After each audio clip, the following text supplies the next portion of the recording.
Hay vinos que damos por sentados, ¿verdad? Vinos que creemos conocer de toda la vida. Pero a veces la historia más increíble es justo la que no viene en la etiqueta.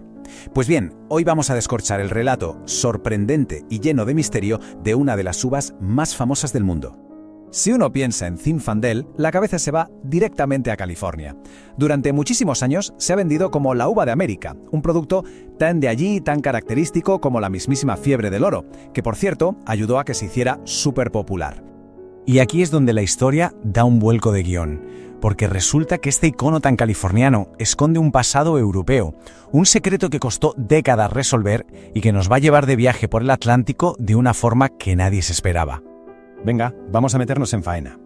La primera pista de que el Zinfandel guardaba un secreto no apareció en un laboratorio, no. Apareció en una copa de vino, a miles y miles de kilómetros de California.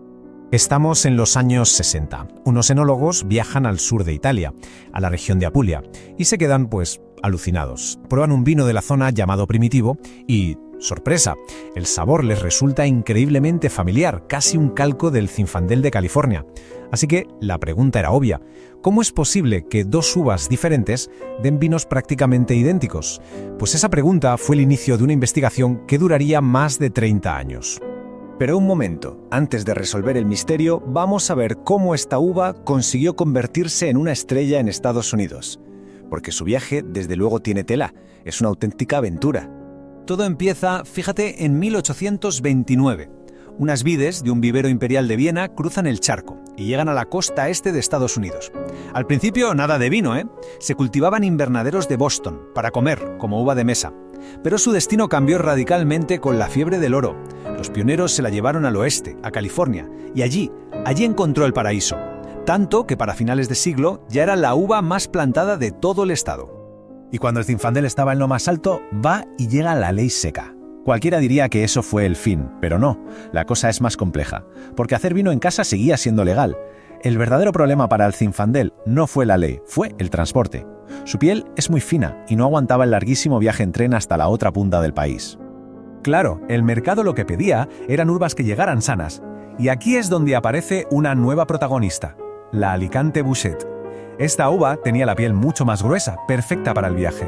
Así que los agricultores empezaron a arrancar las cepas de Zinfandel para plantar esta otra, que era más rentable. Para 1931, la situación había dado un vuelco. Se enviaba el doble de Alicante Bouschet que de Zinfandel. La uva estrella había caído en el olvido. El Zinfandel podría haber desaparecido por completo, o haber quedado como una uva de segunda para vinos de garrafón. Pero entonces ocurrió un accidente. Un bendito accidente en una bodega que lo cambió absolutamente todo. La historia es buenísima. En 1972, en la bodega Sutter Home, querían hacer un tinto de Zinfandel más concentrado. Para lograrlo, sacaron un poco del mosto, que era rosado. En vez de tirarlo, decidieron fermentarlo para hacer un rosado seco. Pero, en 1975, la fermentación se paró sola, por accidente, y dejó azúcar en el vino. El resultado, un vino rosado y dulzón. ¿Qué hicieron? Pues en lugar de tirarlo, lo embotellaron, y el resto, como se suele decir, es historia. El éxito fue brutal, de locos. El impacto comercial fue gigantesco.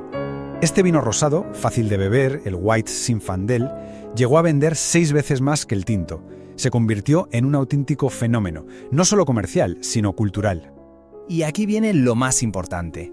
A pesar de que los críticos lo ponían a caldo, la popularidad masiva del White Zinfandel generó una demanda brutal de la uva. Y esto, precisamente esto, fue lo que salvó miles de viñedos viejos de Zinfandel de ser arrancados.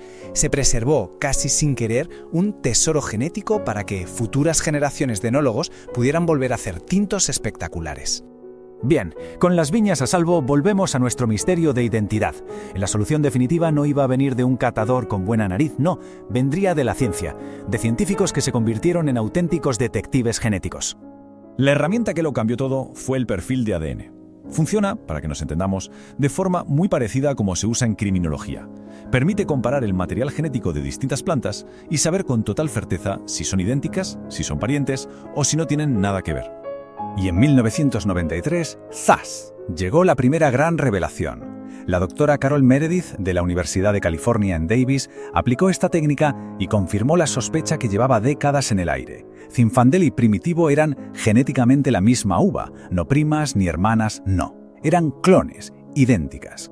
Misterio resuelto. Pues no, ni mucho menos. O bueno, solo a medias. Porque ahora la pregunta era otra. Vale, son la misma uva, pero ¿cuál es la original? ¿De dónde narices salió? Todas las pistas apuntaban a un lugar, la costa dálmata, en Croacia, una zona llena de variedades de uva autóctonas.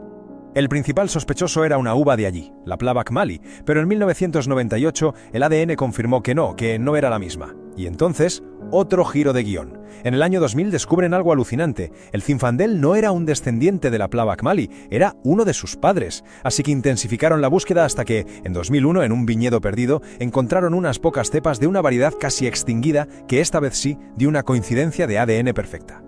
Y por fin, la respuesta definitiva.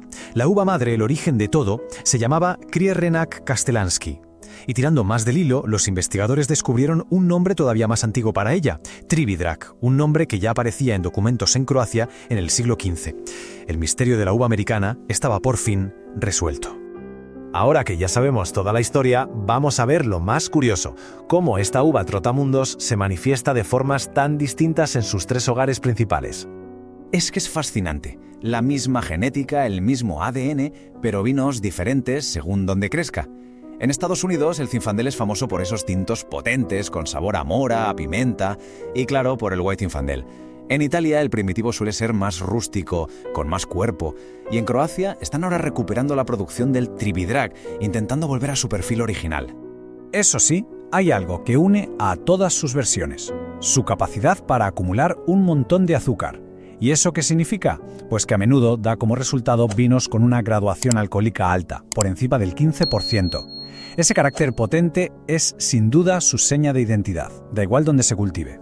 Al final la conclusión es esta: el Zinfandel es mucho más que un vino, es una clase de historia metida en una botella.